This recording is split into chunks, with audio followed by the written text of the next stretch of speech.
welcome to this video interview of Florival Mucave. This is the Executive Chairman of the Mozambican Oil and Gas Chamber. Welcome, Florival. We're very excited to hear your views. Thank you for having me. No problem. So let's get started if we can. Let's get into the questions. First of all, can you please just give us a brief update on the most important developments, in your opinion, in Mozambique's oil and gas business this year? You know, for me,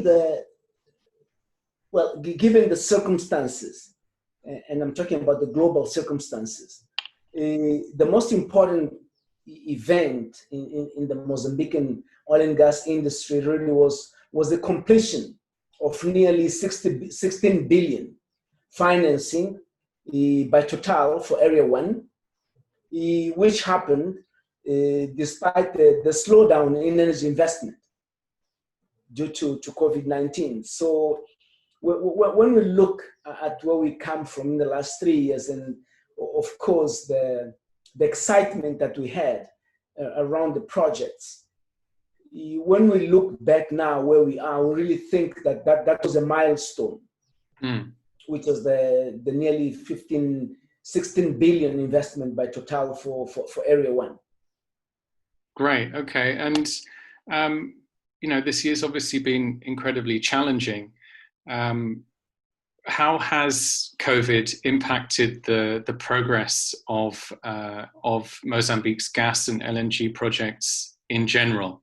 What projects have been held back, and what measures are in place to get past this to the next level now?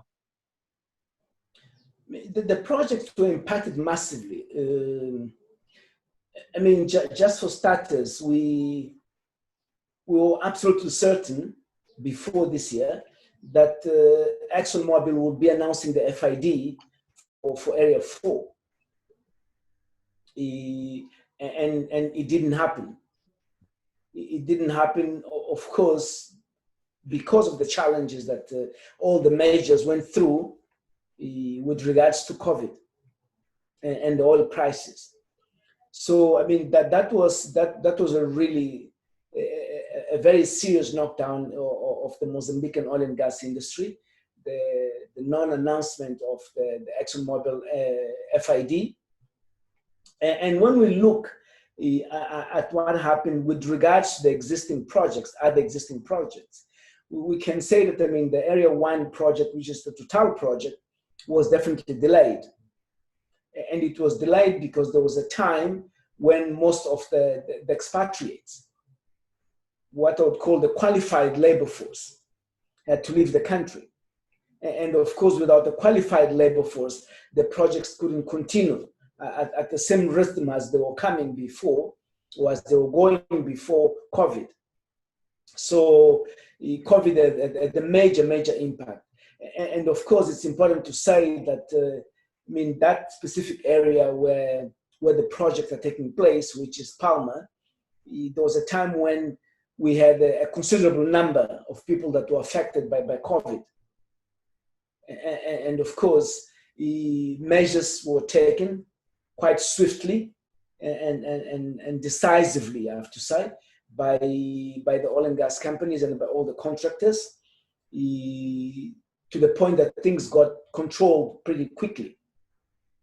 But there was a scare, and as you can imagine, as a result, most of the workforce had to disperse, had to leave Palma and travel either to Europe, to the US, or elsewhere.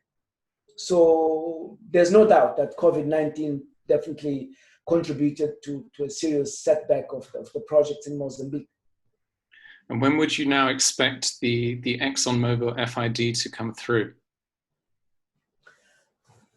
Well, I wish I had a crystal ball with regards to Exxon Mobil's FID. We can only hope that it was postponed to next year. But we still have to understand what's happening in the international markets.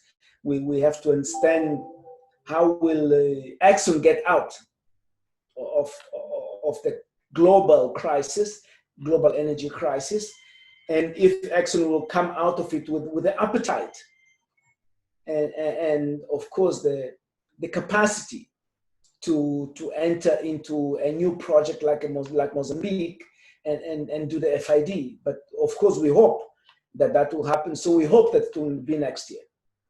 Okay, great. I mean, as the chamber, what can you do to help mitigate the impacts of COVID and this uncertainty for local businesses that are part of the supply chain or would have been part of the supply chain?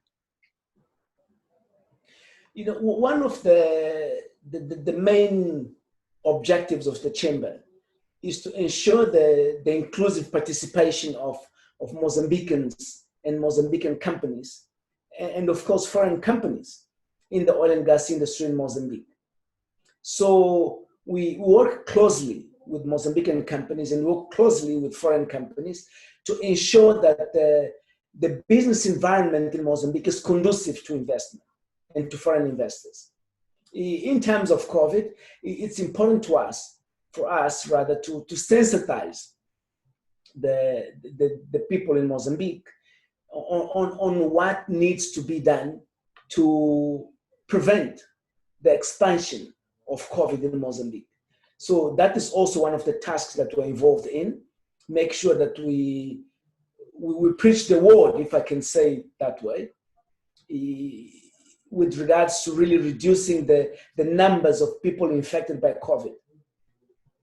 Because if we are able to control that, certainly we'll be able to quickly have the investors back into Mozambique, quickly have the projects regaining confidence and starting again to operate as they were before COVID.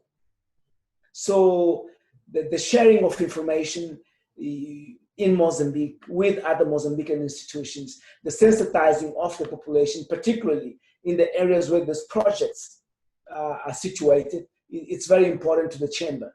And that's one of our priorities at this junction, at this stage. Understood, thank you. And I understand also that, you know, the chamber is a very recent creation. So actually, you know, for most of the lifetime of this organization, you've been dealing with COVID and planning for how to get through this. That's very right. That's very right. So, you know, you mentioned the community in the context there of COVID and controlling the spread of COVID and bringing that under control. When it comes to community issues with oil and gas, with the development of natural resources in Mozambique, you know, do you feel that it's the Chamber's role to have an impact on the expectations of local communities and the Mozambican people when it comes to developing natural resources? You know, how can you manage that expectation? What is the message that you're bringing to communities in the area where gas developments are taking place? You know, like I said, I mean, the raison d'etre of the chamber is really to ensure the inclusive participation of Mozambicans in the oil and gas industry. But it's imperative that we manage expectations.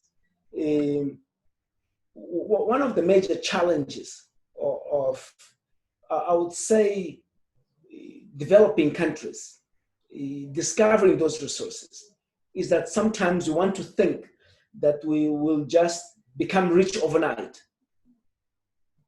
And it doesn't work that way. I mean, we need to have a long-term strategy on how are we going to develop those resources and how are we going to use, more importantly, the revenues from those resources to develop the country.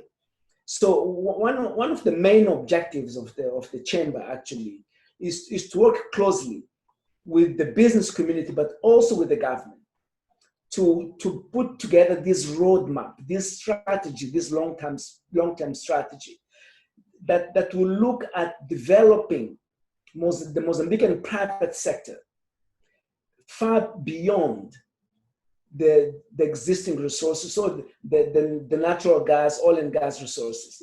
You know, the objective has to be to outlive those resources we look at things like, for instance, domestic gas.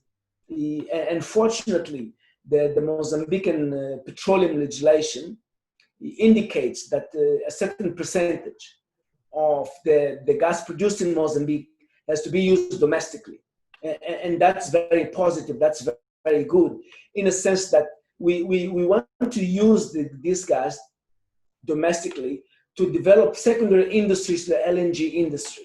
So by so doing, we'll be creating jobs, we'll be not only creating jobs, but we'll be creating other industries. We'll be industrializing the country and creating other industries that will be able to continue developing Mozambique and developing this economy after the time frame of the operations of the projects. I mean, just to give you an example, Area 1, for instance, is a project that has a contract for 30 years. And we said to us,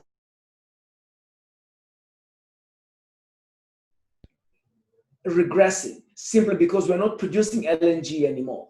So we would like to use this quantity of gas that is allocated for domestic use to industrialize the country, creating new industries that will be able to continue far beyond the resources themselves and employ Mozambicans and diversify the economy, more importantly. Because unless we're able to diversify this economy, we'll find ourselves in 30, 40 years with the same problems that other African countries find themselves. And of course, the big risk of what we call the natural resources curse. So we wouldn't want to find ourselves in that position. And for that, we definitely need to diversify the economy. And that is one of the main objectives of the chamber, is really to work with the government to look at industrialization and diversification of the economy.